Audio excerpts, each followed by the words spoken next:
Why would God equip the average woman to be smarter than men? Do you think it's just for homeschooling their children? Again, the claim that you made at first, which is that men and women have bell curves, the men's bell curve being wider than the woman's, would not imply that the average woman is smarter than the average man. Oh, no. It would line them up exactly. The curve itself implies or actually indicates that no, it would on just average... be the extremes. No, right? no. If you actually look at the curves at the top, it's women taller than the men's curve. But the IQ of the curve would be on the x-axis, right? That's where you get the extremes. So I think. So are you disputing that on average women are more intelligent yes, than men? As would Larry Summers, as would the people who have studied this. What's going on, everyone? It's also Kenny here today, and I want to give it a quick analysis about some things I've been noticing in a more cultural sense. It's going to be targeted at women, and this idea that I don't know if it's just me, but I'm noticing a lot of women trying to show superiority, and they try to show, oh look, we're smarter on an average than men.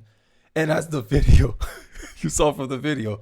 It just means there's more women that have average intelligence compared to men. Men is usually, we pick a side. Either we're dumb or we're smart. Women are like, I kind of want to be both. And that's why it's hilarious how not Matt Walsh, I keep thinking, because Matt Walsh is going to be at the center of this commentary video. But it's concerning to me that I've been on this tirade lately, this week especially, about identity politics, and it seems like everything's becoming more tribal, everything's becoming more racial, everything's becoming sexist, misogynist, misandrist. Everyone's dividing themselves. They're finding reasons to divide themselves more and more in our society, right? And I want to kind of give some commentary on this. Matt Walsh is commenting on a video where this woman essentially is saying that if a man does not act like a woman's servant, and some women may take this the wrong way. I talk very harshly. I talk very direct. But essentially, she's saying why your girlfriend dumped you, right? This is the argument. And she's saying that your girlfriend dumped you because you don't validate her enough, right? It doesn't matter what you got going on, man. If you don't worship the ground your woman walks on, then she deserves to dump you. If I don't kiss my wife's butt every 3 seconds, no matter how busy I am, no matter what I'm doing, I'm probably stressed out at work. No. You gotta disavow all that and cater to me and me exclusively. But she doesn't tell you what she's doing for the man. And it seems like there's this idea, and I don't know if it's TikTok, because TikTok was the worst thing that happened to the world. I'm sorry. Especially for the women. I already showed you the negative effects social media has. I believe social media is making people more narcissistic. Women spend more time on social media. Therefore, I believe women are disproportionately affected by social media. Therefore, social media is making women more narcissistic. And everything this woman's about to preach here is about me, what I want. But she doesn't show what she's doing to get that. Right? But I'm done talking. We're going to hear a little bit about it, and then I'll give my commentary as I move forward. For seemingly no apparent reason, and you're looking for answers, this is what happened. Okay, this is you guys. You guys are in a happy relationship, and now all of a sudden you have one simple, fixable problem.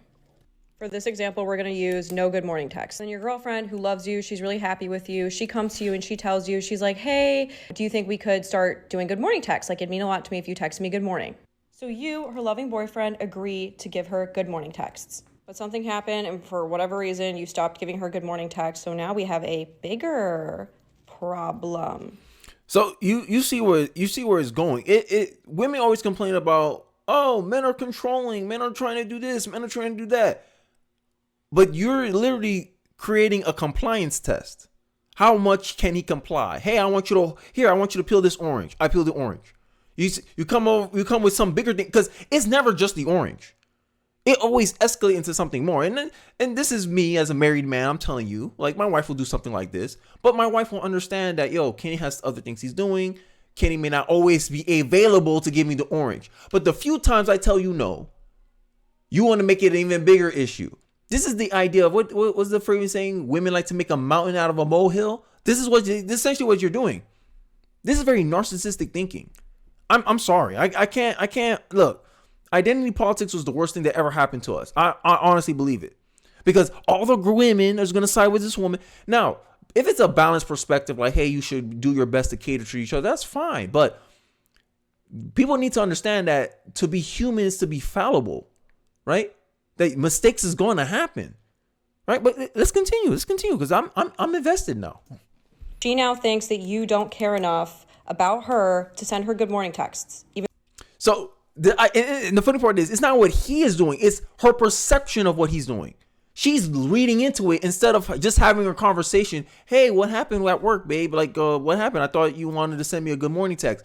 No, everything is in her mind. She's just judging you on every single thing you do or you don't do. This is nagging. This is what nagging is. My wife doesn't do this to me. This is nagging. If my wife has a problem, she talks to me because she's been with me long enough. I've been with her since I was 19 years old. I'm 27 years old. She knows how I communicate. You have to communicate to me directly, babe. If you do not communicate directly to me, babe, I don't know what happened, babe. This is what I tell my wife all the time. Now she's a master at it. My wife's so used to talking to me so directly that other women feel uncomfortable when my wife talks to me. They go, "You tell your husband that? Hey, babe, you need a haircut. You look kind of ugly like that." My wife will tell me something like that, and women will go, "Oh, you said that to your husband?" Because I'm not an easily offended person. Because our life is not built on like ego and self-esteem. We understand self-control. We understand that, hey, like, we're not perfect people. We always have something that we could work on.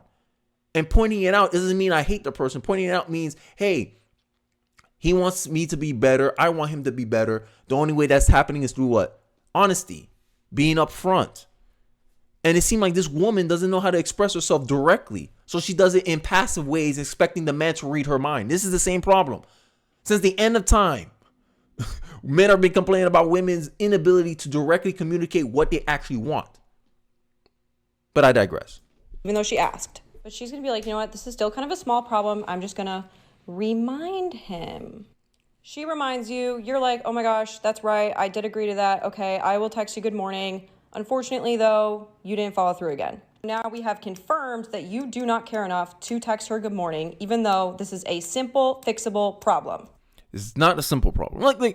It's a mundane, meaningless. What's sending you a good morning text do? No matter how tired you feel, no matter how bad you feel, because like women, sorry, I'm just being honest here. When their man hasn't asked for them, and they fall short of it, the man is understanding, like, okay, yeah, she has her period, she has circumstances, she's dealing with stress from work. We understand that, okay, you can't just do everything I ask of you, and I just adapt to what's going on. No, instead of like adjusting the ask to make it more. See, this is a woman that doesn't know how to compromise. This is a woman that demands everything to go her way. That you're wrong no matter what. She needs to be right. This is the idea. Because you saw in the intro, I showed you the intro. The woman needed to be right. She's like, no, the average woman is smarter than the average man. No, it's not. It's just on average, most women have average intelligence. That's the reality. It doesn't mean you're naturally on average more smarter than men, because some of the smartest people, most of them are men. And some of the dumbest people are mostly men. Women average out mostly in the middle. Average intelligence. And then she tried to use, no. That proves the average woman is smarter than the average man. No, it doesn't. It's just most women have average intelligence. But they need to be right. You need to pick their side. It is your fault. This is now a big problem. So now your girlfriend, who has never picked fights before in her life, starts picking a bunch of little fights about all these different things because she believes that you do not care enough. Cope. Lie. It's you finding reasons to now pick fights. And then you're using the fact that he forgot to do these mundane, little, unimportant things, like reminding you good morning. Why he hasn't sent you a good morning text? Do you live together? If you don't live together, then don't expect constant communication. It's not like my wife. I wake up next to her. I say, oh, good morning, babe. It's like the lack of understanding the other person is where this is narcissism. I'm sorry. I'm calling it out. This is narcissism.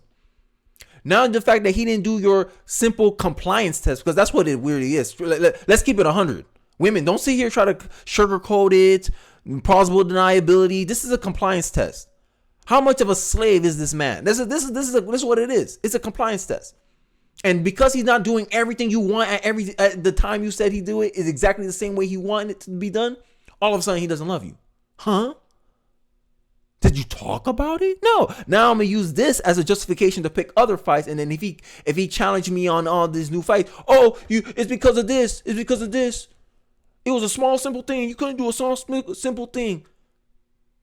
This is why the Bible says that it's better to live on a roof than with a quarrelsome woman. This is quarrelsome woman type behavior, right? Because I talk a lot about discernment on this channel. Like, I think that one thing that conservatives and the red pill can agree is that men and women need to discern people for relationships. This type of stuff, if you see a woman that this is not a good wife type stuff. I'm sorry. It's not like mundane small stuff. Like, no, this. Oh, a man got to spend $5,000 on a wedding ring or else he's not marriage material. This is the kind of energy this is. I'm making a one-to-one relation here. Even though you guys have all these little problems now. Until one day, these become unattractive to her. She's going to realize that all of these little things that you do that remind her that you don't care about her enough are unattractive. And so now the problem is not these things. It's not even that you don't care enough. It's not even that she never got good morning texts. It's that she literally does not like you anymore. Does not like you. I'll make the argument she never liked you in the first place. And she was just trying to find a reason to break up with you. Just my 2 cents. Now, unfortunately, she has to break up with you. And then you're going to ask her why. And she's going to list out all the reasons why she has to break. This sounds like, you know when they say try to build a case? This is what women are doing. They're trying to build a case, right? Now I'm going to because I'm done. Like, my head hurt already. Women give men an assignment. He does not complete assignment constantly enough for her liking. She makes a series of assumptions based on this failure. She never once stopped to analyze her own actions or consider how she might improve herself or what she might do to make her boyfriend feel more valued. She ultimately severs the relationship for this incredibly frivolous reason and starts processing all over again with a new guy. Like insanity, doing the same thing over and over again and expecting a different result. Women getting the same advice over and over again and doing the same thing. No man in the world is asking you guys to do whatever the hell this is. The high beauty standard for women are mostly imposed by women, on women, by women, and this is the fact. Look at this. No man cares how long your eyelashes is. Like, what the? And women love this. I don't understand. This is the identity politics theme coming in again. I don't understand this alibi that women and people of a oppressed minority needs to justify their behavior. They're saying, oh, men keeping beauty standards for us women. Now we hurt ourselves to keep hurt ourselves trying to look pretty for them. Y'all try to look pretty for yourselves because y'all like to compete against each other. That's the reality. Don't sit here try to push the blame on men. This is a struggle created by women for women. Of women, by women, to women. This beauty standard. Because the beauty standard is the way y'all compete against each other. Just like men compete with their success, their status, their money. That's a game men play and we own it. We don't sit here saying, oh, women want a rich man. That's why that plays a part into it because we notice that, oh, the more money someone has, the more approachable he is for women. We know women value resources. Women value men of success, it means, and money is just the measuring stick that women can use, like just a shorthand way of evaluating that. So men are like, okay, we're gonna compete to do that, so we can see who get the most women, the most this, the most like men own up to that hey, that's something men do. We don't blame women for that. We like, no, we want to do this. I want to be the best. I want to be the best basketball player, the best mathematician, the highest test scores. Right? Men live in competition. But women, for some strange reason, they don't want to admit that they compete against each other for men, or at least for men's attention, because this is social media. When you meet a woman, when women talk to each other, they usually talk about, oh, how much followers you have. Like, they use it as a measuring stick the same way men use money as a measuring stick. Oh, what'd you do for a living? Right? Because women like social status. That's their thing. And one thing to validate social status is what? Your followers. Right? How attractive and pretty you are. How much attention you get. Women do that. That's the purpose of beauty standards, to get attention. Not for men. Men never ask for that. Men don't care about a woman's career. If you look at the stats, the more money a man makes, the less he cares about money. But women keep sitting here pretending that men care about money. Like no, we don't. And no matter how many times men tell you out of their mouth that we don't care about this stuff, you want to try to make some wishy-washy. They don't mean that. They don't mean that because you project what you do to men. When women say, oh, it's fine, it's not fine. And women think men communicate the same way. No, this is a lack of understanding, I believe, on women's part. They don't understand that men talk very directly. What men say is usually what they mean. Men just want you to be healthy, take care of yourself. That's it. Every man will tell you this, but you insist that they're all wrong about what they want. Then you keep doing a bunch of extra stuff that none of them even asked for while you continue to blame them for it. It's the same problem in the black community. You don't want accountability. If you think beauty standards aren't imposed by men, you're missing something. No, it's imposed by other women. Who starts fashion trends? Women. Yo, like, come on, guys. Who compare themselves to unrealistic beauty standards? Women. Who follow all these? Who will post? Who will take 36 pictures of themselves to find the perfect angle so they can get the most attention? And the minute they don't get the likes that they're looking for, they take it off. Women. Because it's a competition for attention. Women, y'all need to own up to this stuff, bro. Because I'm starting to get tired of y'all blaming men for everything. And then at the same behest, you want to blame all of societal problems that you face on men. The same way that black people blame all their societal problems on white people. Identity politics was the worst thing that ever happened in America. I stand on that. Let me know your thoughts in the comment section, guys. I really appreciate you. I really want to hear what you guys have to say on this topic. Identity politics, any way you guys want to go with this. I focus mostly on women on this because I find it, this whatever podcast, all this red pill stuff, the battle of the sexes, gender war, this stuff is not helpful for our society as a whole. And I think we need some commonality somewhere, and then we need to be pushing people to come together because at the way we're going right now, we're easily able to be manipulated and used to essentially destroy each other. And that's what's going on right now. But I digress. Let me know your thoughts in the comment section. Don't forget to like, comment, subscribe, and I'll catch you guys on the next one. Peace.